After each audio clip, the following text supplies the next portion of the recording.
All right, BB, I'm going to start with some social media stuff. You're the social media manager for an NFL team. The schedule release video you worked on for months drops, and an hour later, leadership tells you to delete it and issues a public apology. What do you do? What would I do? Let me see.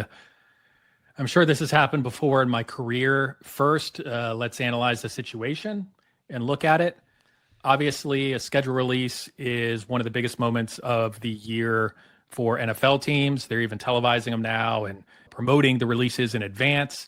And so every team is setting the bar higher and higher and higher every year. That goes from the production side, but also the just slamming other teams, hitting them with different kinds of jabs to make fun of their teams and organizations from things that happened in the past year. So at this point, it's expected. There's gonna be some banter that crosses the line. There's gonna be banter that might offend some people, but that's what your team is expecting. They want you to come out with full guns blazing in this scenario. So first off, this NFL team, there's no way that senior leadership did not approve this video. This video would have had a ton of eyes on it, again, because of how big of the moment it is.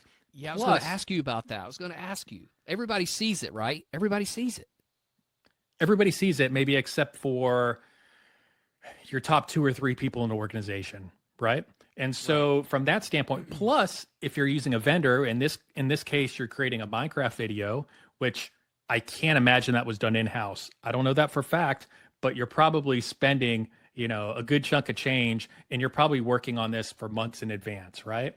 And so just across the board there, senior leadership was definitely involved. They've been involved in it in every case that I've ever been in for something like this. Somebody's got to sign off on it, whether it's your immediate boss or an entire senior leadership circle. And so that's usually where you run into the that's where I get censored a lot in some of the comedy or some of the things that I want to try to get across and test and that I know will hit well. But like the suits, a lot of times will just be like, yeah, let's leave that out. Let's leave this out. Why rock the boat? You understand it. You're in comms. You guys are kind of like legal, right? You always take the safe route. So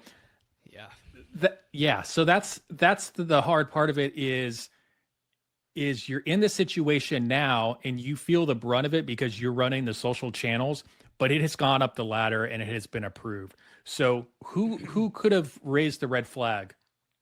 My first thoughts is you're looking at either ownership or the president or somebody who basically can make that decision in a second and saying, get rid of it, and there's no debate on keeping it or not. Honestly, it gives them a little street cred to have it up for an hour and then off. It kind of makes it kind of cool. But from the position of a social media manager, you're thinking, oh my gosh, what just happened? Your mentions are blowing up. You are thinking, okay, is my job in jeopardy? The team is releasing a statement now. This is the worst. And so it really depends on who your supervisor is. And in cases where I've been the supervisor, I've usually been like, hey, I'll take the bullet on anything that comes this way based on us really walking the line on some of the comedy and commentary we're doing in this video. Now, again, if you're the social media manager, if you already have a couple strikes against you and this was your baby to begin with, then you might be thinking, okay, I might be sweating this out a little bit more, or maybe there's a probation period, or maybe my work is now going to be judged even tighter than it should be. So it's a mess when the PR stuff gets into it, but how would I handle it overall? You know what? Keep swinging. You go for the fence. This is what people expect.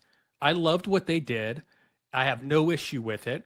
That's what happens on schedule releases. So don't feel bad about it. If you got your hand slapped, whatever. In the big picture, that's what we were trying to do. We were trying to create some noise. We were trying to entertain audiences. I honestly didn't feel like it was overly offensive. In fact, Tyreek Hill even came out, even after the statement went through his agent about the apology. And then he came out on social media and said, yeah, it didn't offend me at all. I laughed it all off. So who knows? Yeah, you got to let that ride. You got to let that ride, man. But they did get some publicity for it. Yeah, it's kind of a legendary story now.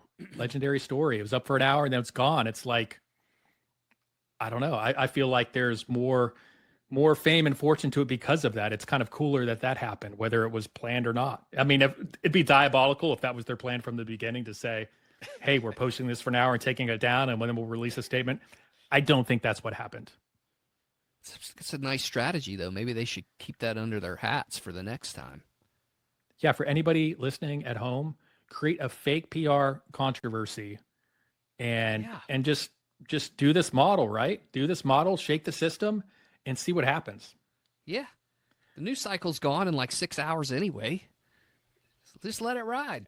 It sounds good. It sounds good. The problem is the 8 people that need to look at these things. I don't know how you're going to sell them on that idea. So, Yeah. Yeah. because I have ideas like this all the time in my head.